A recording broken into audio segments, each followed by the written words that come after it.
To movie brand. ഇപ്പോൾ മലയാളി പ്രേക്ഷകർക്ക് സുപരിചിതയാണ് Elizabeth Udayan.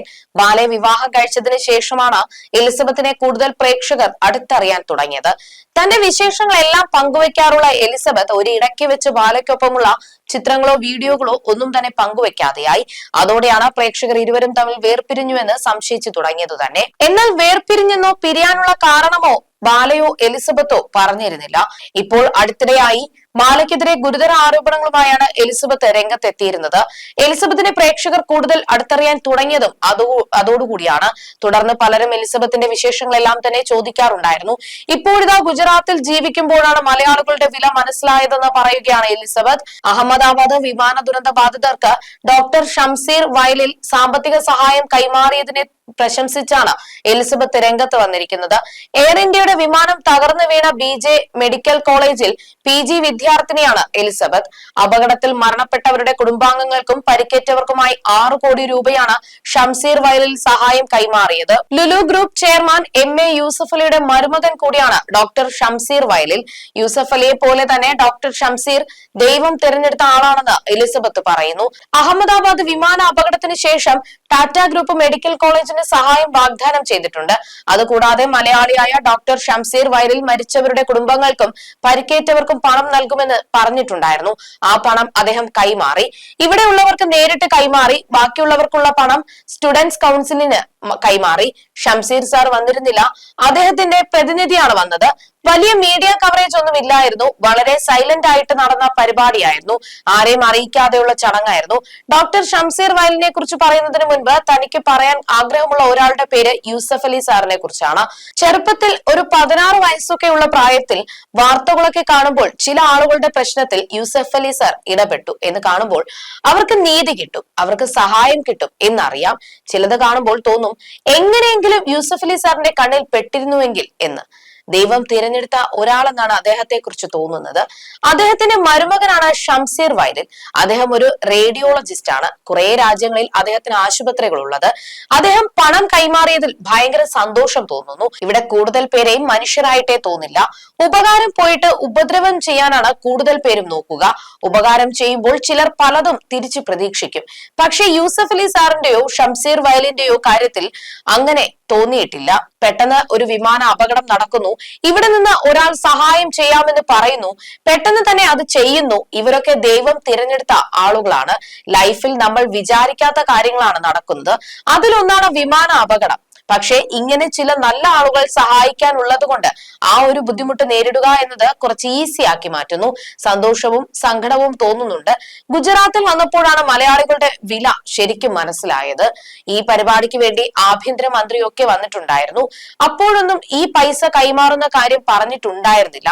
ഡീനും students കൗൺസിലിലെ കുറച്ചു പേരും മാത്രമായിരുന്നു പണം കൈമാറുമ്പോൾ ഉണ്ടായിരുന്നത്. ഭയങ്കര ബഹുമാനം തോന്നി. യൂസഫ് അലി സാറിനെ ദൈവം തിരഞ്ഞെടുത്ത ആളായി നേരത്തെ തോന്നിയിട്ടുണ്ട്. അക്കൂട്ടത്തിലേക്ക് ഒരാൾ കൂടിയായി. യൂസഫ് അലി സാറിനെ ഒരു തവണ കണ്ടിട്ടുണ്ട്. അന്ന് പേരൊക്കെ പറയാൻ പറ്റി. അതിൽ സന്തോഷമുണ്ടെന്നും എലിസബത്ത് പറഞ്ഞു. നേരത്തെ വിമാന അപകടം നടന്ന സമയം അവിടുത്തെ സ്ഥിതി വിവരങ്ങളെ കുറിച്ചുമെല്ലാം എലിസബത്ത് സംസാരിച്ചിരുന്നു. തനിക്ക് പരിചയമുള്ള ആളുകളും മരിച്ചവരിലുണ്ടെന്നും ചില വിദ്യാർത്ഥികൾ മിസ്സിംഗ് ആണെന്നും എലിസബത്ത് പറഞ്ഞിരുന്നു. നമ്മൾ കണ്ടുകൊണ്ടിരുന്ന ആളുകൾക്കും പരിചയമുള്ള ആളുകൾക്കും അപകടം പറ്റിയെന്ന് അറിഞ്ഞത് വലിയ വേദനയാണ്. 1:45 കഴിഞ്ഞ സമയത്താണ് മാസ് കാഷ്വാലിറ്റി ഉണ്ടെന്നുള്ള അറിയിപ്പ് ആശുപത്രിയിൽ നിന്ന് ലഭിക്കുന്നത്. വിമാനാപകടമാണെന്ന് അപ്പോൾ അറിഞ്ഞിരുന്നില്ല. അപകടം നടക്കുമ്പോൾ ഞാൻ ആശുപത്രിയിലായിരുന്നു. ക്യാമ്പസിനുള്ളിൽ പല ആശുപത്രി കെട്ടിടങ്ങളുണ്ട്. അപകടത്തിന്റെ ശബ്ദമൊന്നും കേട്ടിരുന്നില്ല. അപകടം നടന്ന സ്ഥലത്തേക്ക് താൻ പോയിട്ടില്ല. ഞങ്ങളുടെ ക്യാമ്പസും മെസ്സും തമ്മിൽ 1 കിലോമീറ്റർ ദൂരമുണ്ട്. 50ഓളം വിദ്യാർത്ഥികൾ മരിച്ചിട്ടുണ്ടെന്നാണ് മനസ്സിലാക്കുന്നത്. കുറെ പേരെ കാണാതായിട്ടുണ്ട്. ബോഡികൾ കത്തിക്കരിഞ്ഞ നിലയിലാണുള്ളത്. ആരാണെന്ന് മനസ്സിലാക്കാൻ സാധിക്കാത്ത അവസ്ഥയാണ്. വിദ്യാർത്ഥികളിൽ ആരും മലയാളികളില്ല. മരണപ്പെട്ടവരുടെ കൂട്ടത്തിലോ പരിക്കേറ്റവരുടെ കൂട്ടത്തിലോ മലയാളി വിദ്യാർത്ഥികളില്ല. MBBS വിദ്യാർത്ഥികളുടെ മെസ്സിലും സൂപ്പർ സ്പെഷ്യാലിറ്റി PG വിദ്യാർത്ഥികൾ താമസിക്കുന്ന ഹോസ്റ്റലിലുമാണ് അപകടം നടന്നത്. ലഞ്ച് ബ്രേക്ക് സമയത്തായിരുന്നു അപകടം. മിസ്സിംഗ് ആയ 25ഓളം കുട്ടികളുണ്ട്. ഇവരുടെ വീട്ടുകാരെ വിളിപ്പിച്ചിട്ടുണ്ട്. DNA പരിശോധന നടത്തി വേണം ഇനി തിരിച്ചറിയാൻ. ഫോറൻസിക് മെഡിസിൻ വകുപ്പിലെ വിദ്യാർത്ഥികൾ രാത്രി വരെ ഭക്ഷണം പോലും കഴിച്ചിട്ടില്ല. പരിക്കേറ്റവരെക്കാളും കൂടുതലാണ് മരിച്ചവർ. അപ്പോൾ പോസ്റ്റ്മോർട്ടം ചെയ്യേണ്ടി വന്നു. എന്റെ ഒരു സുഹൃത്ത് അപകടം നടക്കുന്നതിന് ഒരു 5 മിനിറ്റ് മുൻപ് മെസ്സിൽ ഭക്ഷണം കഴിക്കാൻ പോയിരുന്നു. തലനാരിഴയ്ക്കാണ് അവൻ രക്ഷപ്പെട്ടത്. പരിക്കേറ്റ വിദ്യാർത്ഥികളിൽ ചിലരുടെ അവസ്ഥ ഗുരുതരമാണ്. പരിക്കേറ്റ പല വിദ്യാർത്ഥികളെയും രക്ഷിക്കാൻ സാധിച്ചിട്ടുണ്ട്. ചിലർ പേടിച്ചിട്ട് ഹോസ്റ്റലിൽ നിന്ന് എടുത്ത് ചാടിയവരുമുണ്ട്. അവർക്കും പരിക്കേറ്റിട്ടുണ്ട്. വലിയ പൊള്ളലില്ലെങ്കിൽ കൂടുതൽ പേരെയും രക്ഷിക്കാൻ സാധിക്കും. നിരവധി പേർ രക്തം ദാനം ചെയ്യാനും സൗജന്യമായി ഭക്ഷണവും വെള്ളവും എത്തിക്കാനും ഒക്കെ മുന്നോട്ട് വന്നിരുന്നു. സമീപത്തുള്ള ആശുപത്രികളിൽ നിന്ന് 1 മണിക്കൂറിനുള്ളിൽ തന്നെ ആവശ്യമുള്ള ബ്ലഡ് ബാഗുകൾ എത്തിക്കാനും സാധിച്ചുവെന്നും എലിസബത്ത് പറഞ്ഞിരുന്നു.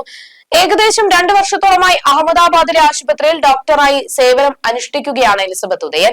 ഒരുപാട് ആളുകൾ, തന്റെ സഹപ്രവർത്തകർ, MBBS സ്റ്റുഡൻസ് ഒക്കെയും കൊല്ലപ്പെട്ടു. ഒരുപാട് പേര് പരിക്കുകളോടെ ചികിത്സയിലാണ്. ഞാൻ സേഫ് ആണെങ്കിലും ചികിത്സയിലുള്ള എല്ലാ ആളുകൾക്ക് വേണ്ടിയും പ്രാർത്ഥിക്കണമെന്നും എലിസബത്ത് കുറിച്ചു. കേരളത്തിൽ കുന്തംകുളത്തിനടുത്തുള്ള ഒരു ഹോസ്പിറ്റലിൽ ജോലി നോക്കുകയായിരുന്നു എലിസബത്ത്. ഈ അടുത്താണ് അഹമ്മദാബാദിലേക്ക് പോയത്. നടൻ ബാലയുടെ മുൻ പങ്കാളി കൂടിയായ എലിസബത്ത് MBBS പഠനം പൂർത്തിയാക്കിയ ശേഷമാണ് ജൂനിയർ ഡോക്ടറായി സേവനം അനുഷ്ഠിക്കുന്നത്. ഒരു വ്ലോഗർ കൂടിയായ എലിസബത്ത് ഇതേ ഹോസ്പിറ്റലിനെ കുറിച്ച് പലവട്ടം സംസാരിച്ചിരുന്നു. അതുകൊണ്ട് തന്നെ അപകടത്തിന്റെ വാർത്തകൾ വന്നപ്പോൾ തന്നെ എലിസബത്തിനെയാണ് അന്വേഷിച്ചതും. അതിനുള്ള മറുപടി കൂടി ആയിട്ടാണ് ഇപ്പോൾ എലിസബത്ത് രംഗത്തെത്തിയിരിക്കുന്നത്. തന്റെ സോഷ്യൽ മീഡിയയിലും എലിസബത്ത് വീഡിയോ പങ്കുവച്ചിരുന്നു. ദിവസങ്ങൾക്ക് മുൻപായിരുന്നു നാടിനെ തന്നെ നടുക്കിയ വിമാന അപകടം നടന്നത്.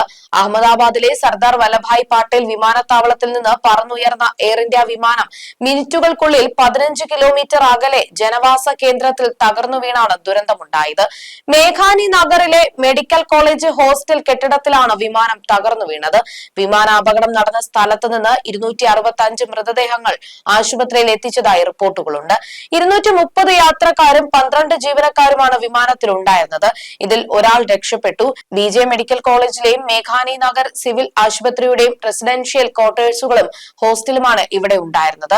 പ്രദേശവാസികളും മരണപ്പെട്ടിട്ടുണ്ട്. തകർന്നു വീണ എയർ ഇന്ത്യ വിമാനത്തിന്റെ ബ്ലാക്ക് ബോക്സ് കണ്ടെത്തിയതായി റിപ്പോർട്ടുകളുണ്ട്. വിമാനത്തിന്റെ പിൻഭാഗത്തുള്ള ബ്ലാക്ക് ബോക്സ് ആണ് കണ്ടെത്തിയതെന്നും രണ്ടാമത്തെ ബ്ലാക്ക് ബോക്സിനായുള്ള തിരച്ചിൽ നടക്കുകയാണെന്നും ദേശീയ മാധ്യമങ്ങൾ റിപ്പോർട്ട് ചെയ്തിരുന്നു.